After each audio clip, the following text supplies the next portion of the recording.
Sunday Serial, Dying to be Roman, Part 10, by JJ&EMSH Swifthook. Di flicked on the flashlight in his wrist phone and led the way down the ramp into the tunnel. After a short time, he stopped and gestured Julia to keep still. From somewhere ahead of them, he could hear a sound very like sobbing. Julia gripped his arm and pulled him back, shaking her head. Behind them, 4 of Decimus' Praetorians in full combat gear emerged from the shadows, and Julia pointed them along the tunnel. Di's jaw tightened. He didn't like being pushed aside, in this case both literally as well as figuratively. Yet another reminder that this was not his case. The feeling eased a moment later when Julia again pressed her nerve whip into his hand, drew her gun and followed in the wake of the Praetorians. It felt odd to be holding a weapon, especially one that had such a powerful emotive pull on him and all non-citizens. The last time, he had not really had the chance to think about it, as combat had been instant, but this time the smooth grip of the weapon meant something.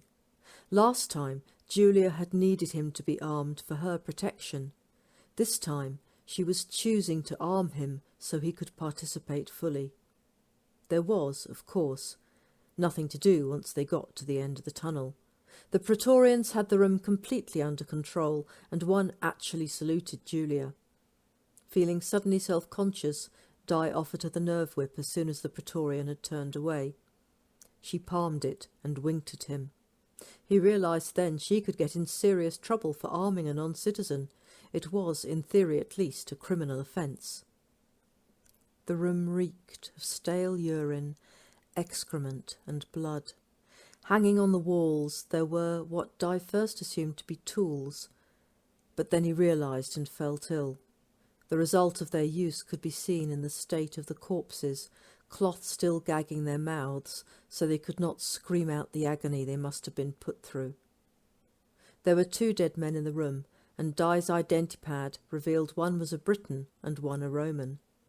The Briton was Docovin Diocrix from Aquasulis in Britannia Prima.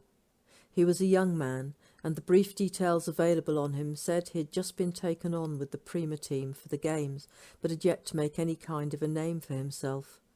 And now, Di reflected soberly, he never would.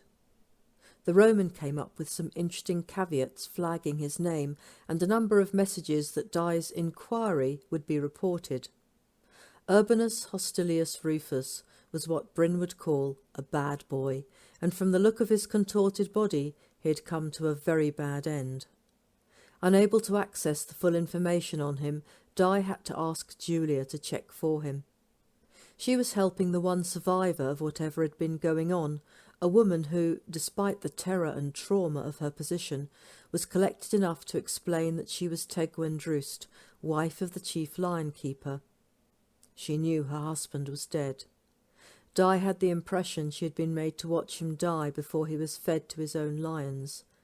But whoever had done the deed had been masked, so she could not help identify them.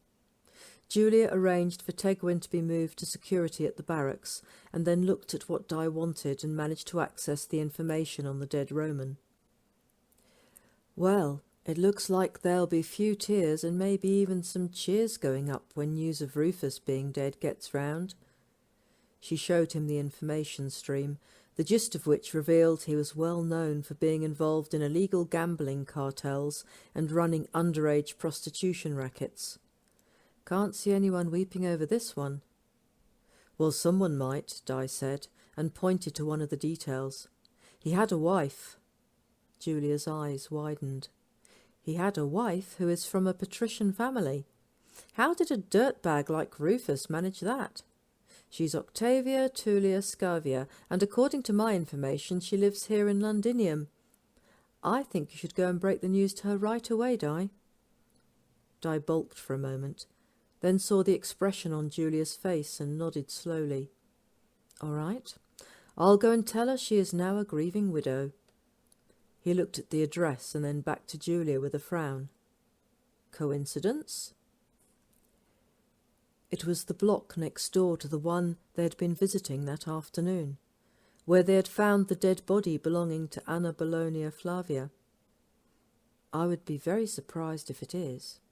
Do you want backup? Di shook his head. I'll take my Decanus. That will look most natural. Julia nodded.